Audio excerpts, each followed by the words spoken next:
Bonjour à tous, je suis Antoine Pétavin et aujourd'hui je vais vous donner 5 conseils pour améliorer son look alors qu'on soit un homme ou une femme. Alors vous allez me dire la tâche c'est assez compliqué parce que forcément le look homme d'un côté versus le look femme de l'autre ça n'a rien à voir.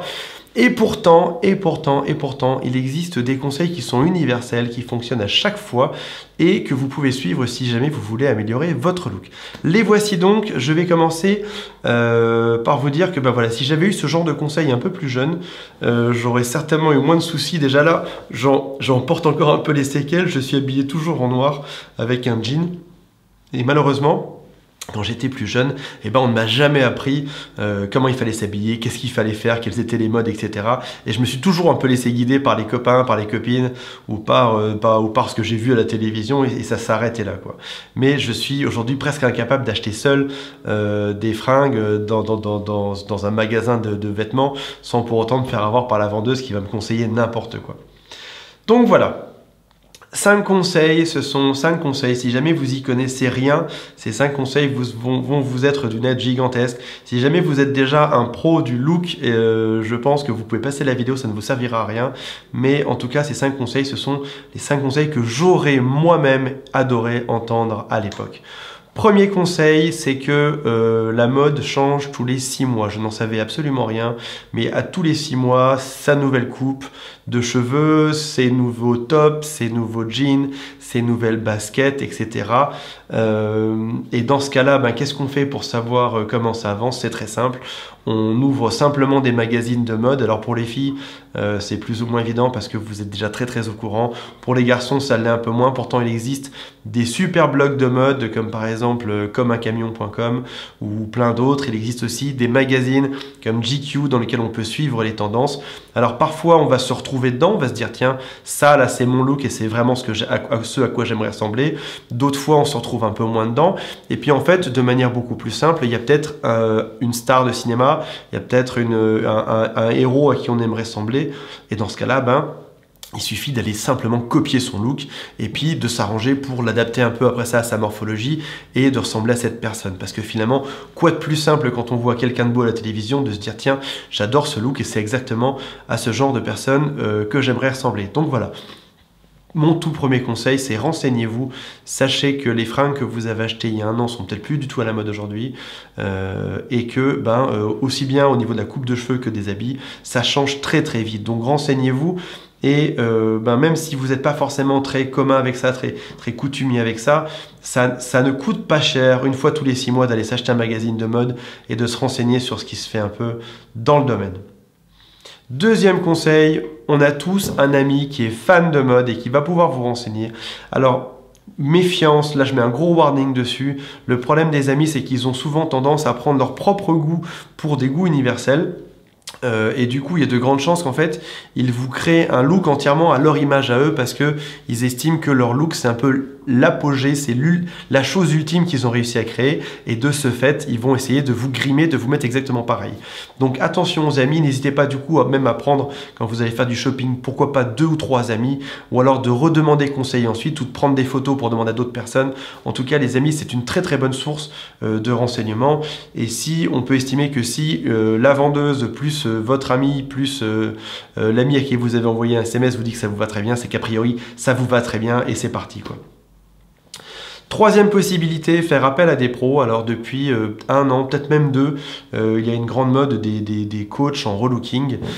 C'est pas forcément très cher. Alors quand je dis pas forcément très cher, ça va de quelques dizaines d'euros pour les personnes inconnues à quelques centaines d'euros si vous passez par Christina Cordula ou autre. Mais sachez que peut-être que pour 60 euros, vous avez un personal shopper, ça s'appelle comme ça, qui va venir avec vous dans les boutiques et puis qui va vous aider, qui va vous trouver selon votre morphologie, selon votre teinte de cheveux, selon votre teint du visage, selon votre taille, il va vous dire voilà, toi c'est plutôt ça qu'il te faut, je te propose ça et ça et ça, est-ce que tu aimes bien? Si oui, c'est bon, sinon on recommence, on fait un autre style, etc. Et le web regorge de ce genre de personnes qui en plus habitent près de chez vous parce qu'il y en a vraiment plein en France. Donc allez-y, profitez-en. C'est le moment de demander des bons conseils à des professionnels. Et l'avantage du professionnel par rapport aux copains, c'est que le professionnel, ne va pas essayer de copier son propre look parce que lui, il a déjà l'expérience, il a déjà vu beaucoup de personnes et donc il sait qu'il y a des machins, il y a des styles de fringues qui marchent très souvent. Il sait qu'il y en a d'autres qui vont être plus adaptés à vous et il va pouvoir faire un mélange avec tout ça et vous trouver quelque chose de chouette en fonction. Quatrième possibilité, suivez des formations. Il existe des e-books à ce sujet qui sont très très bons, qui vont vous donner toutes les bases du relooking. Il existe des formations vidéo également, j'en mettrai quelques-unes à la fin de cette vidéo pour vous les montrer, qui vont vous expliquer toute la base. Ça va être aussi bien de choisir une couleur, choisir un style, choisir un pantalon, choisir une veste. Alors là, je suis en train de parler des garçons parce que je suis en train de me mettre dedans, mais ça peut être de choisir une robe, ça peut être de choisir un top, ça peut être de choisir un chapeau, ça peut être de comment associer son maquillage, etc. Et ces formations vidéo, elles vont pouvoir vous permettre de enfin comprendre comment ça fonctionne et puis de vous débrouiller tout seul. Et puis si jamais vous n'avez pas les moyens de vous payer un e-book ou une formation vidéo, sachez que YouTube regorge de ce genre de vidéos et il y a des personnes que vous pouvez suivre sur YouTube et qui vous donnent chaque jour un petit conseil là-dessus. Dernier conseil qui n'est pas des moindres, et ça c'est une erreur que j'ai fait aussi étant jeune et que je vois beaucoup de gens faire, c'est que des personnes s'habillent de la même manière, que ce soit du lundi au dimanche, que ce soit en journée ou le soir, que ce soit pour un gala ou pour un entretien d'embauche, que ce soit pour manger des chips ou alors sortir dans une boîte de nuit chic.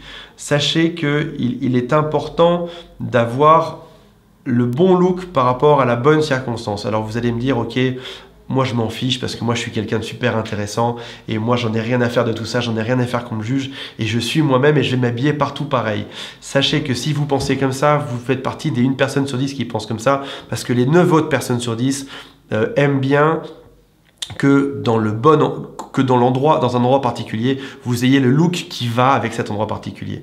Donc soit vous décidez de faire le rebelle et dans ce cas-là, vous vous habillez toujours avec votre salopette fleurie et votre gros chapeau en paille, partout où vous alliez, que ce soit en entretien d'embauche ou alors dans une boîte de nuit à la mode, ou alors vous décidez que en effet, le dimanche, vous allez être plus décontracté, vous allez trouver ce qui s'appelle des fringués de manière casual, donc vous allez être plus décontracté, et puis en semaine au bureau, vous allez avoir un style de bureau, puis quand vous allez sortir le soir, vous aurez peut-être un style un peu plus cool, décontracté, beau gosse ou belle fille, etc. Donc sachez vous adapter, et c'est aussi en ça que vous serez séduisant, c'est que une personne qui sait s'adapter à la bonne situation, c'est une personne qui a l'intelligence de comprendre ça, et c'est une personne qui a l'intelligence de s'adapter, de se mélanger dans un environnement, et donc forcément, qui dit adaptation, dit intelligence derrière, et dit derrière séduction, parce que vous êtes quelqu'un d'intéressant. Voilà, j'espère que je ne me suis pas perdu sur la fin. Je vous souhaite une très bonne journée, et on se retrouve dans une nouvelle vidéo bientôt. Au revoir.